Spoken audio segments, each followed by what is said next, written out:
Janet expressed disbelief at Susan's decision, her eyes widening in shock. Tim questioned Susan's decision to go on the trip without consulting him.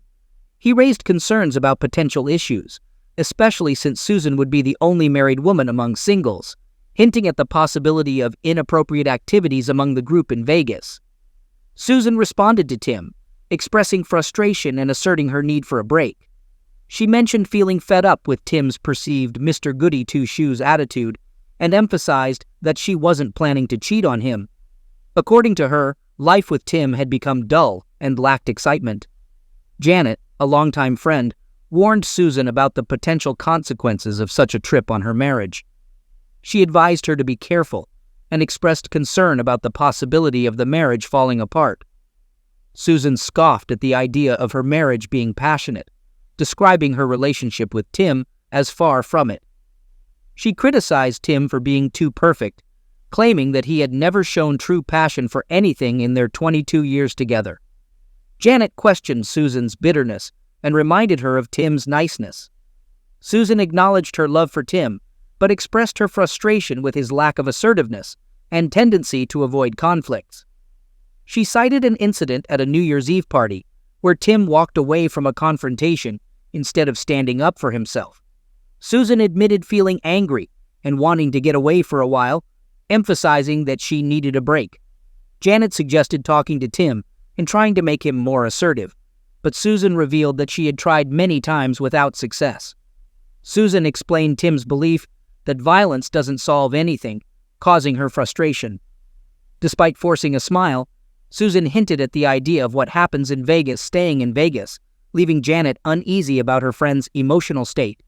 Tim Burns was undeniably a nice guy, standing at a little over 6'4" and weighing around 260 pounds.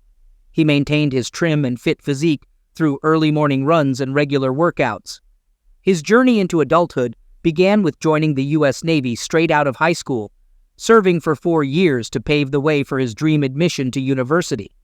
Upon being admitted, Tim pursued a major in finance and accounting, driven by a serious commitment to his studies. Despite being older than his classmates, he approached his education with determination, eschewing frolicking and carousing. In the early days of his junior year, Tim's life took a turn when he met Susan Sims, introduced by a friend in the student cafeteria. The three of them shared lunches, and Tim found himself both comfortable and intrigued by Susan. Standing at 5'6" tall, Susan was a captivating figure with short dark hair and blue eyes that sparkled with excitement. After Susan gave Tim her telephone number, he called her, leading to casual dates. At first, both seemed to be navigating the uncertain waters of a burgeoning relationship, but it didn't take long for them to become an item. One evening after dinner and driving back to the dorms, Tim steered the car into a local park and turned off the engine. Turning to Susan, Tim began to express his desire to talk. Susan encouraged him to go ahead and talk, showing curiosity in her eyes.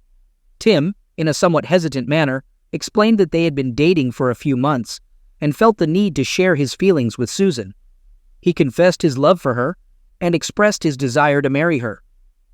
Susan questioned Tim's certainty, mentioning that their relationship had not gone beyond kissing and holding hands. She doubted how he could be sure about his love for her. Tim, looking surprised, assured Susan that he respected her and would never try to take advantage of her. He questioned why he would treat her in a disrespectful manner. Susan reacted strongly to Tim's use of the term promiscuous and challenged the notion that closeness between two caring individuals would make a woman a promiscuous. She expressed doubt about Tim's love, suggesting that he might prefer someone resembling Mother Teresa rather than a more passionate and human woman. Frustrated, Sue sat back while Tim raised his hands defensively, insisting that he didn't mean to imply that. He explained that his 4 years in the Navy had exposed him to a different type of environment, and he wanted to ensure he treated Susan properly. Softly, Tim reiterated his love for Susan and his desire for her to be his wife, expressing a wish to spend the rest of his life with her. Touched, Sue teared up and reached out to Tim, affirming her love for him. She praised him as the sweetest, most considerate and compassionate person she had ever met, agreeing to marry him. They shared a passionate kiss, and in the back seat, their closeness unfolded. Sue graduated shortly with a degree in marketing and secured a position with a cosmetics firm in the area. She was to undergo a training period for a few months before she would be given a territory. She was quite surprised at the salary. It was quite generous. Tim still had a year to go for his degree, but they didn't want to wait and were married shortly after. They were able to get a small apartment near the university. Sue worked, and Tim studied, and it seemed to work well. After graduation, Tim was also able to gain employment in the area as a junior accountant, and with both salaries, they had little financial concerns. When Susan became pregnant a year later, they decided that she would take maternity leave and then return to work after securing adequate daycare. Actually, Susan had decided. Tim went along with her. She delivered a daughter that they both doted on, especially due to the fact that there were complications in the delivery and Sue would not be able to have any additional children. They were both heartbroken, but were thankful for their daughter Amanda. Both continued to do well in their professions, and money was never a worry. With their combined income, they were able to eventually purchase a large home in a gated community with a golf course and country club. When Amanda reached her 12th birthday, Susan decided to stop working and devote her time to being a full-time mother. Tim quickly concurred. Tim also did well, and after over 20 years with the company, he occupied the position of senior account manager with a very comfortable salary. A few weeks ago, a vice presidency became available, and Tim applied for it with confidence in his capabilities. Shortly afterward, John Cook, the CEO, called Tim into his office. John welcomed Tim, offered him a seat, and suggested coffee, which Tim declined, sensing that the news might not be positive. John explained to Tim that despite his intelligence and capability, he wouldn't be getting the VP position. Tim managed to swallow his anger and urged John to continue with his frankness, asking for the reasons. John gently smiled and praised Tim for being a decent person, extremely knowledgeable, considerate, easy to work with, and kind to everyone. He highlighted Tim's value to the organization, particularly the high admiration clients had for him, as a reason to keep him in his current position. Tim pressed for the other reason, and John admitted that Tim's niceness was the issue. John expressed concern that Tim lacked the liquidator instinct and the ability to go for the jugular in negotiations, an essential trait in their view. Despite Tim's nod of agreement, acknowledging the correctness of John's assessment, he chose not to emphasize that ability, avoiding aggressive tactics in negotiations. Having heard enough of the encounter, Tim rose, shook Cook's hand, and left the office. He needed to inform Susan that the position was not his, a revelation that wouldn't surprise her given her knowledge of Tim. Seated at his desk, he focused on the view outside the window. In that moment, a rare introspection seized him, prompting a reconsideration of the persona he deliberately adopted after leaving the Navy. Years had elapsed since he consciously decided to shape himself into the person he had become. Tim resolved to distance himself from all forms of violence, eliminating traces of aggression from his newfound personality. This transformation wasn't particularly challenging for Tim. Fundamentally, he was genuinely kind. However, beneath the surface, a dark side lingered, one he was determined never to let resurface. Now he found himself questioning the extent to which he had embraced the other extreme of that persona. His mind drifted back to Navy years, recalling grueling training on cold, wet beaches at Coronado and underwater at San Clemente. Memories flooded back, reconnoitering enemy beaches, silently taking down vessels at sea, and lying in ambush in swampland for hours or days. The training had been thorough, and he became adept at eliminating threats quietly, using a knife, a garrote, or various methods with his bare hands. For over 3.5 years, he served as a Navy SEAL, functioning as a well-honed slaughterer machine. Iraq, Afghanistan, he was there. The darkness of the night was his realm, hands steady, devoid of emotions and remorse. His fatality rate was legendary, with brothers in arms ready to follow him to hell. Approaching the end of his enlistment, he felt the weight of the toll it had taken on him. Tim was aware he was heading towards a breakdown and felt grateful. Upon concluding his enlistment, he made a solemn vow never to let that dark and lethal side resurface. Now, he wondered if he had gone too far. Unsure if he fully agreed with John Cook, he didn't exhibit the steel in his spine a VP position required, not because he lacked it, but because he chose not to adopt that characteristic. Climbing the last rung of the ladder at the firm, he knew he would always remain in his current position. Yet, were there cracks appearing in that persona? He dreaded informing Sue about his discussion with Cook. He knew the last few years of their marriage were far from happy. Sue often appeared abrupt and critical, adopting a habit of criticizing him, sometimes seeming contemptuous. He frequently had to control his temper and walk away to avoid confrontation, causing a noticeable drift between them. Tim's mind went back to the New Year's party when he almost lost his composure. Walt Hurley, half drunk, taunted him with disrespectful comments. From his 6'5" in height, Tim stood still, staring at Hurley, while Susan watched. Hurley continued condescendingly, ridiculing Tim for avoiding conflict. Later that night, the scene at home was unpleasant. Susan confronted Tim, questioning why he allowed Hurley to make a fool of him. Tim wearily explained his decision not to escalate with a drunk person, avoiding a scene. Sue looked at him scornfully, calling him a coward, and left the room. Neither slept well that night. Tim's thoughts lingered on their present situation, realizing something was amiss in their marriage. Sue's consistent dismissiveness and the dwindling closeness left him feeling disconnected. Sue's disinterest was a turnoff, making closeness unappealing. Approaching a crossroads in his life, Tim felt confusion and apprehension. The carefully constructed facade he had built over the years now displayed cracks, leaving him uncertain about the way forward. Temporarily pushing aside these worries, he shook his head. Later that evening, Tim shared his conversation with John Cook with Sue. After dinner, he recounted it, and Sue dismissively mentioned that she was not surprised. She casually brought up a trip to Vegas with friends, and Tim, taken aback, questioned the appropriateness of going with single friends. Sue impatiently responded that it's Jan, Carol, Peggy, and herself going to have some fun, and instructed Tim not to make a big deal out of it. Despite Tim's persistence, he inquired whether all of them were single and if the trip was appropriate. Sue abruptly turned off the TV, stated that yes, it's entirely appropriate, and declared that she would do what she wants before retreating to the bedroom. Feeling things spiraling out of control, Tim sighed, sensing that things might worsen before improving, if at all. In the evening, Tim returned home to find Sue's suitcase, a reminder of her upcoming Vegas trip. Curiosity led him to open it, discovering new, provocative lingerie with Victoria's Secret tags, items she hadn't bought or worn in ages. Unbeknownst to Tim, the cracks in his persona were growing larger. Dinner was ready, Sue called, breaking the silence. Tim brought down the suitcase and eventually asked where she would be staying. Seemingly caught off guard, Sue replied that they would be at the Rio, but advised him not to call there, using her cell instead. She assured him that if he needed to reach her, she would have it on. Tim nodded, understanding what he needed to do. On that Friday morning, Tim woke up early, quietly preparing for work. Without disturbing Sue, he reached his office well before others, settling at his desk with a determined resolve. He muttered to himself that it was enough messing around, and it was time to start calling in favors. He picked up the phone.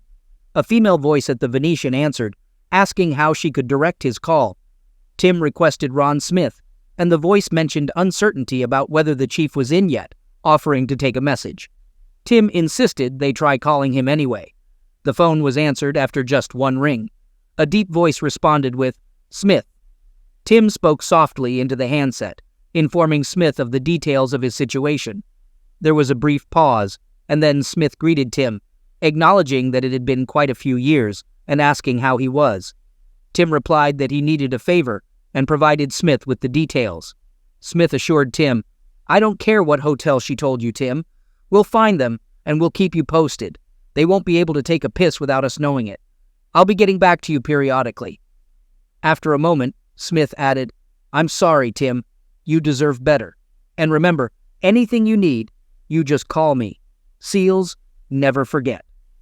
Tim expressed his gratitude, replaced the handset, and momentarily set the problem aside.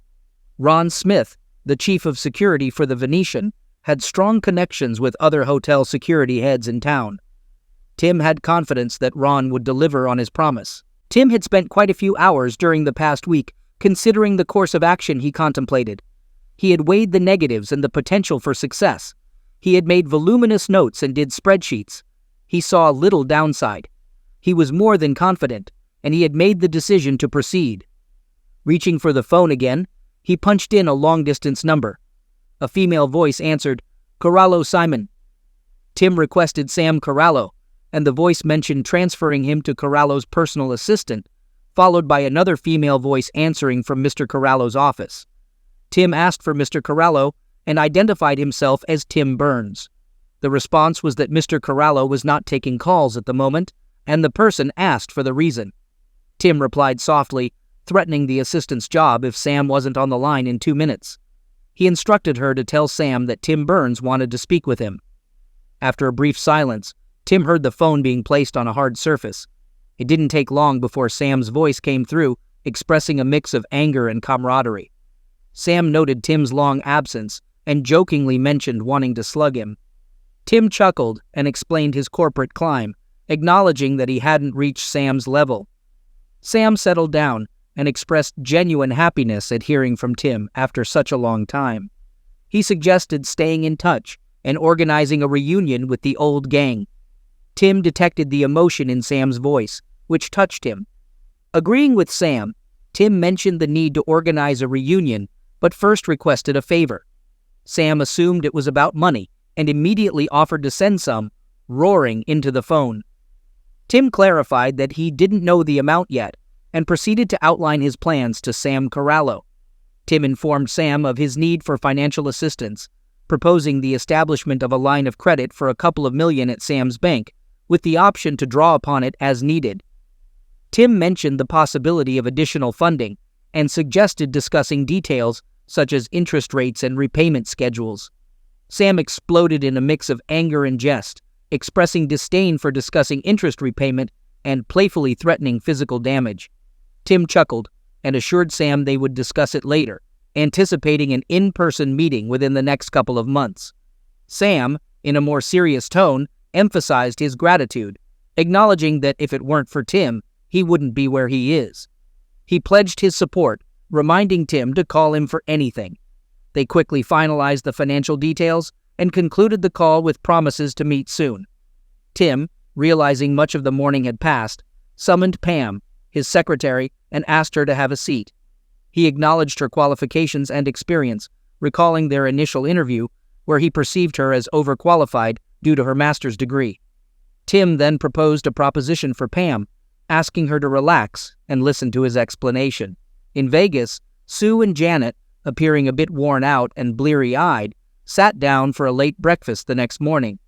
Sue confessed to overindulging the night before, feeling awful, but suggesting that it might have done her some good. She entertained the idea of repeating the experience that night, acknowledging that both of them had a bit too much fun. Jin chuckled, mentioning their luck that some of the guys they danced with didn't push things further. Sue grinned, suggesting that perhaps it wouldn't have been the case, emphasizing the mantra that what happens there stays there. Later that night, Jin found Sue waiting in the lounge and informed her that he had met someone earlier who asked him to dinner. Sue expressed her happiness for Jin and assured her that she would grab a bite, have a few drinks, and call it a night. She encouraged Jin to enjoy her dinner. As Jin hesitated, Sue quickly reassured her and urged her to go, emphasizing that she would be fine. Jin stood up, indicating that they would see each other in their room later, and Sue smiled in agreement.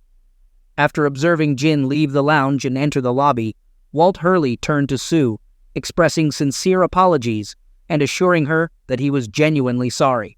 Sue accepted his apology, cautioning him against making more cracks and insisting on good behavior. Walt then extended an invitation for dinner, suggesting a Chinese restaurant in the hotel and expressing his desire for Sue to be his guest. Sue shook her head, smiled at him, and agreed to join him for dinner. Sue hesitated briefly and then shrugged her shoulders, agreeing to Walt's invitation with a reminder for him to be on his best behavior. During dinner, Sue found herself pleasantly surprised at how much she enjoyed Walt Hurley's company. He was attentive, complimented her, and made her laugh. Dinner ended quickly, and Walt suggested continuing the night in the lounge for drinks and dancing. Leaning over the table, Walt took Sue's hand and proposed extending the evening. He suggested returning to the lounge for a couple of drinks and showcasing his dancing skills, joking about being real Broadway material. Sue giggled and nodded, finding Walt entertaining and feeling a strange attraction to him. The next couple of hours passed pleasantly, and Sue, feeling a bit buzzed, knew she should refuse more liquor. However, she was having fun, and Walt proved to be a great dancer. Snuggling into him on the dance floor, Sue playfully made a suggestive comment, and Walt responded with a chuckle, attributing his reaction to her being gorgeous and handsome. Sue moved back into him. "Oh, no you don't. I like that, Walt. You feel huge." She moved her lap against his hardness, feeling herself becoming more aroused. They continued dancing with Hurley's hands on her ass, rubbing and caressing. Sue had her hands behind his head and found herself kissing him passionately. Sue whispered, "Hurley, let's go up to my room. It's quieter and more private." He led her out of the lounge and into the elevators. Sue staggered along the hallway with Hurley holding her up. "Gee, Sue, I think that you're just a little tipsy. You're a real party animal," he leered. Sue giggled again, and they entered his room. Things escalated quickly as clothes were shed, and they engaged in lovemaking acts. Afterward, Sue, in a moment of clarity, realized the gravity of her actions and hurriedly left, leaving a gloating Hurley behind. Tim finished a hastily prepared dinner on Saturday night and settled into the den with a newspaper he had no intention of reading. It dawned on him that Sue hadn't bothered to call since her departure on Friday morning. A call to the Rio confirmed that there were no registered guests by the names of Sue or her friends. Tim wasn't surprised. As the emotions surged within him, Tim felt an alien, sickening emptiness. His marriage seemed to have reached a critical point, and he couldn't shake the feeling that it was over. The indifference and patronizing attitude Susan had developed over the years had eroded their connection. If she had indeed been unfaithful, the marriage might not survive, and a part of Tim would die with it. The phone's ringing interrupted his thoughts, and he answered it. Hearing Ron's voice on the other end, Ron confirmed Tim's suspicions, reporting that Susan had been involved with Walt Hurley, a known player in the area. Ron offered support and advised Tim not to do anything irrational. Tim found himself unable to respond immediately, overwhelmed by emotions. The revelation of Susan's infidelity involving Hurley smacked him hard. Ron advised him to take a moment, pour himself a drink, and assured him that the information would remain confidential. In a stunned daze, Tim trembled, gripping the arms of his chair, tears streaming down his face. A profound sense of sadness and desolation enveloped him. The woman he loved had betrayed him cruelly, and he grappled with the pain. Shock gave way to anger. Fixating on Hurley, vengeful thoughts crossed Tim's mind, contemplating Hurley's demise. Suddenly, he recognized the perilous path he was treading, his suppressed liquidator instincts resurfacing and taking control. Tim reminded himself of the person he had become and resisted regressing. As the reality of his shattered marriage set in, Tim knew decisions had to be made. Acknowledging that the marriage was effectively over, the thought of sleeping in the bed he had shared with Sue became unbearable. He packed his belongings, secured hotel reservations, and prepared to confront Susan upon her return. Susan and Janet shared a relatively silent plane trip home. Janet had exploded upon discovering Susan's lapse in judgment, and bitter quarrels ensued. As the plane descended, Janet turned to Sue, gently taking her hand. "Let's not destroy our friendship. I'll stand by you no matter what you decide. The days ahead won't be pleasant." Janet expressed concern to Sue, noting the mistake made while Sue was drunk. Sue sighed heavily, acknowledging the error and expressing a dislike for what happened. She justified keeping it a secret from Tim, citing the lack of a satisfying bed life in their relationship. Janet, with narrowed eyes, questioned Sue's decision and warned about potential consequences if Tim were to find out in the future. Sue insisted they avoid arguing and urged Janet to think about it. The conversation lapsed into an uneasy silence, and Janet drove Sue home. They parted with a hug and a kiss, with Jen whispering words of encouragement to Sue as she walked up her front walk with her suitcase. Sue shook her head and lifted her chin. Upon entering the house, Sue found Tim in his easy chair and greeted him with a brave smile, mentioning they had a blast, but expressing the relief of being home. Tim, however, gazed at her coldly and insisted she sit down to hear about her trip. Although he spoke softly, There was an underlying force in his voice that Sue had not heard before. Sue hesitated but quickly gathered herself, expressing tiredness and the desire to shower and change before discussing the trip. Tim, issuing a threat, insisted she sit down, and Sue, taken aback, questioned his behavior, asserting her right to postpone the conversation until later. She stood her ground, responding with a blaze of defiance. Tim quickly stood up, confronting Sue at close quarters, and issued a threatening remark about resorting to physical force if she didn't sit down. He then placed a hand on her chest, gently pushing her into the chair, and returned to his seat. Sue, shocked by Tim's unexpected behavior, sat there in disbelief, unable to recognize the man before her. Tim, who had never acted this way, seemed uncharacteristically angry. Sue, deciding to humor him, assumed he was upset about her recent trip with the girls. Addressing her, Sue began to recount the trip, mentioning they let loose, drank excessively, gambled, attended shows, and enjoyed meals. Tim, with a gentle inquiry, asked about the purpose of the break. Sue, retorting, questioned if escaping from him was her main goal. Tim, expressing his lack of understanding and fatigue, insisted on her sitting down, indicating they were not done. He then sharply confronted Sue, asking about the number of men she had been with behind his back and how many times she had cheated on him. Sue, sitting with fear in her heart, wondered if Tim had any concrete knowledge, or if it was just his imagination talking. In response, Sue attacked, vehemently denying any wrongdoing and accusing Tim of being out of his mind. She questioned his sobriety and criticized his behavior, expressing disbelief at the accusations of cheating and unfaithfulness. Tim's expression changed to a sudden smile as he accused Susan of being both an adulteress and a liar. He acknowledged her skill in deception, suggesting she had practiced lying to him for years. Tim revealed his knowledge of her affair with Hurley in Vegas, questioning the extent of her infidelity and asking about other men she had been with. Susan, shaken by the revelation, silently criticized herself for her foolishness. Tim, pausing as if in thought, expressed his disbelief at ever believing he loved her. He characterized the recent years as convincing him that the woman he loved had disappeared, replaced by what he deemed a harpy and a promiscuous. Tim gave Susan the freedom to continue her affair with Hurley and anyone else she desired, announcing that she wouldn't have to worry about her husband finding out because she wouldn't have a husband shortly. Susan sat trembling and pale, witnessing a side of Tim she had never seen before, angry, cold, and cutting.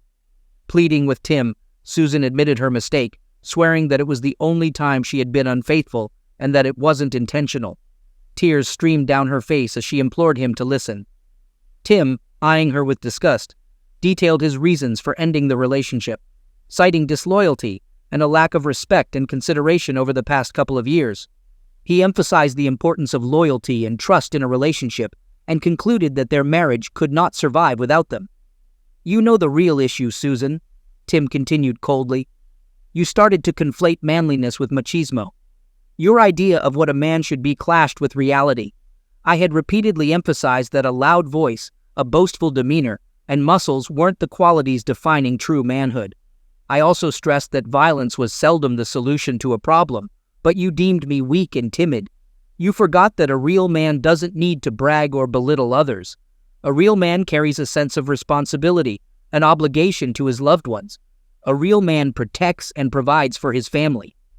Tim expressed his view of a real man being true, loyal, and more than just a large ego and a loud mouth. Susan sat stunned, rendered speechless by Tim's words.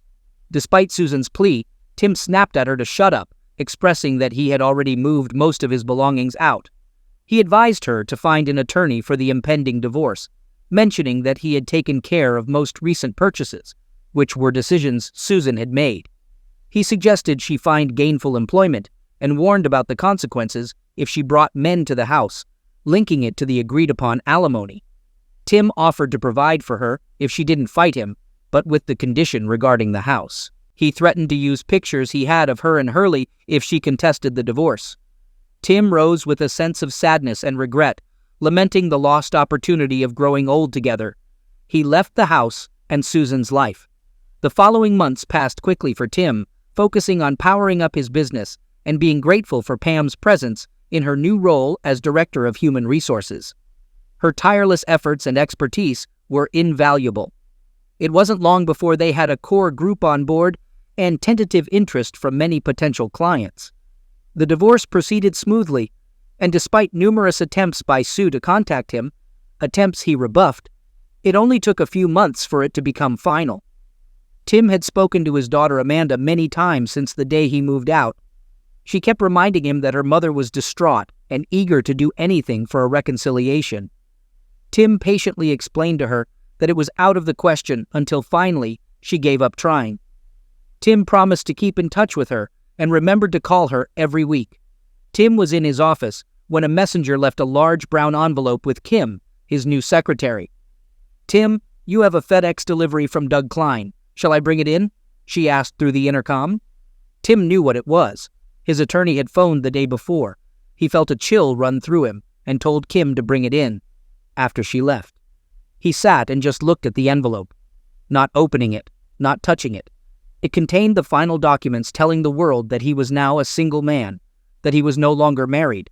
The marriage was now officially dissolved. Seated in silence, he introspected on his emotions. The recent delivery stirred up intense feelings he believed were resolved.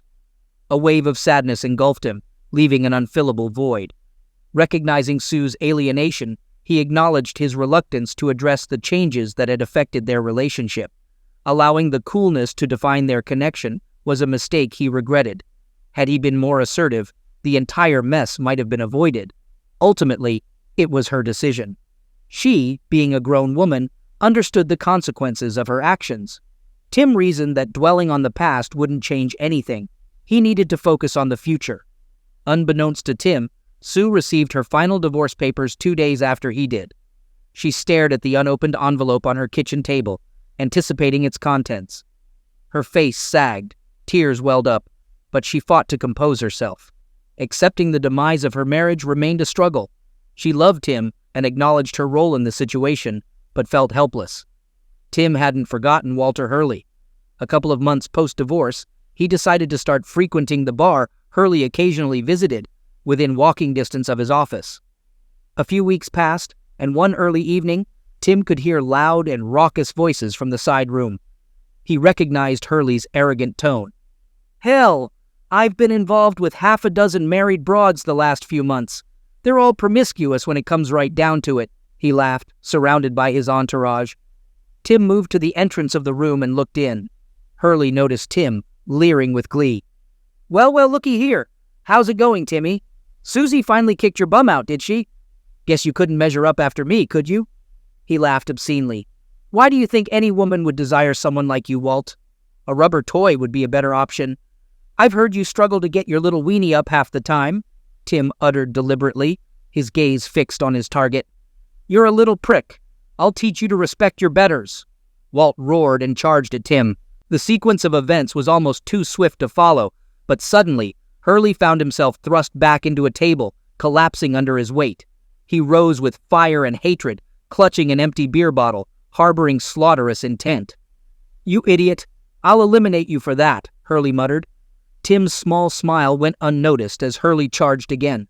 Within seconds, Hurley was on the floor, and a subsequent medical examination revealed a fractured spine, a broken pelvis, a ruptured spleen, and significant damage to his testicles. An emergency call summoned an ambulance and the police. Tim's actions were deemed self-defense, resulting in no charges. Once the commotion settled, Tim left the bar for home. His satisfaction stemmed not from causing damage to Hurley, but from maintaining control and refraining from a potentially fatal outcome. He mused to himself that sometimes a bit of violence might be the solution to a problem. Subsequent months saw Tim's new company thriving. He ensured hiring top-notch personnel with expertise, rewarding them accordingly. Clients were treated with respect, fairness, and consideration for their best interests, and this approach contributed to business success. Despite heading a prosperous enterprise, Tim found himself discontented. He avoided delving into the reasons, refusing to dwell on lost love. He kept this sentiment to himself, sharing it with no one.